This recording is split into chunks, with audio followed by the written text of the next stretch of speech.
If in 1996 you clicked on this link, you'd be greeted with this site. This is, or was, Mark Colmer's interactive website and sound art piece, Chaotic Entertainment, more or less as it appeared to the Alexa web crawler on the 20th of December 1996.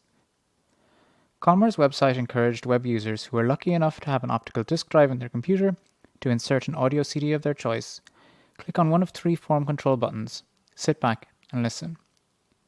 Chaotic Entertainment would then take control of the user's CD-ROM drive and provide it with a sequence of bespoke playback, tracking and seeking commands. These commands cause the player to sound out short fragments of digital audio, following instructions generated on request by Colmer's web server. In 1997, the German musicologist Volker Strebel examined Colmer's piece in a brief article in the journal Positionen, in which he argued that Chaotic Entertainment was a countercultural artwork that cut against what Strebel called the principle of the constant variability of the internet. Today, I'll take an archaeological approach to Chaotic Entertainment and go into a little detail about what I've been able to gather about the CDLink platform upon which Colmer's site is built, drawing primarily on archive versions of websites that have been made available through the Internet Archive's Wayback Machine. In 1996, CDLink was a then-new software platform, developed by the Voyager company and released in 1995, that allowed authors of websites to control the playback of audio CDs inserted into the end user's optical media drive.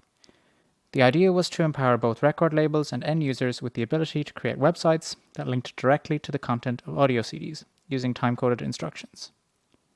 The CDLink platform was launched on July 12, 1995, and the press release announcing this event explained the motivation behind the technology. Voyager CDLink makes an end run around the bandwidth bottleneck. That stack of disks gathering dust on the stereo represents a bundle of high-resolution digital media that's already been delivered to the user. CDLink was evidently a technology for the era of dial-up networking, an age of bandwidth scarcity and online audio definitional poverty. But what are its origins? The Voyager company, founded in 1984, is perhaps most well known today for realizing the creative and commercial potential of CD-ROMs as a platform par excellence for interactive multimedia. Starting in 1989, with the release of a HyperCard-based interactive listening guide for Beethoven Symphony No. 9, the Voyager company tightly integrated rich multimedia, hyperlinked text, and high-quality audio-visual recordings into over 50 software releases for Mac and PC, well into the late 1990s. In about 1990, Voyager developed a set of redistributable extensions for the HyperCard environment called the Voyager CD AudioStack. This software product allowed HyperCard stacks to control the playback of high-fidelity audio stored on conventional optical media, both mixed-mode CD-ROMs and plain audio CDs. CDLink represented a new instantiation of the same idea. Interactive hypertext could be used to control optical media players, though CDLink was made for the technology of the web, HTML.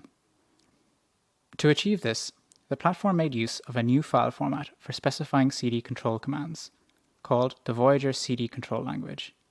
This was a very straightforward plaintext language that was used to encode simple instructions for a CD player. .vcd files written in this language were interpreted by the client's helper program and converted into Macintosh or Windows system calls, depending on the user's platform. As .vcd files did not require any special authoring software, the relative ease with which users could create them allowed for amateur participation in the CDLink platform. Over 70 sites that use CDLink technology were dutifully indexed by the Voyager company, and, predictably, this list is affected by extreme link rot, although it is preserved in the Internet Archive. A small but dedicated community of sites published time-synced lyric pages and hyperlinked commentaries for popular CD releases, while others had more idiosyncratic uses of the CDLink software in mind.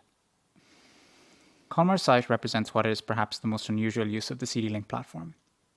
Although the CGI scripts for Chaotic Entertainment are unfortunately not preserved, Strebel's 1997 article contains useful excerpts from .vcd files, corresponding to each of the three operating modes of his site. Here is an example file produced by the spray mode. With the help of documentation for this file format, we can see that the CD player is instructed by Colmer's website to play 5 randomly determined bursts of audio in quick succession. These fragments of audio last no more than 1/20th of a second, starting in and around 4 minutes and 35 seconds on track 1. Unfortunately, however, CDLink was launched at the cusp of an explosion of interest in the MP3 format. It was unsurprisingly then a short-lived platform. As we can see from a version of Chaotic Entertainment captured just over 2 years later from the original capture in early 1999, Colmar was forced to note that the entire Voyager site is gone. The fact that CDLink was relatively short-lived is no indictment of its cultural significance, however.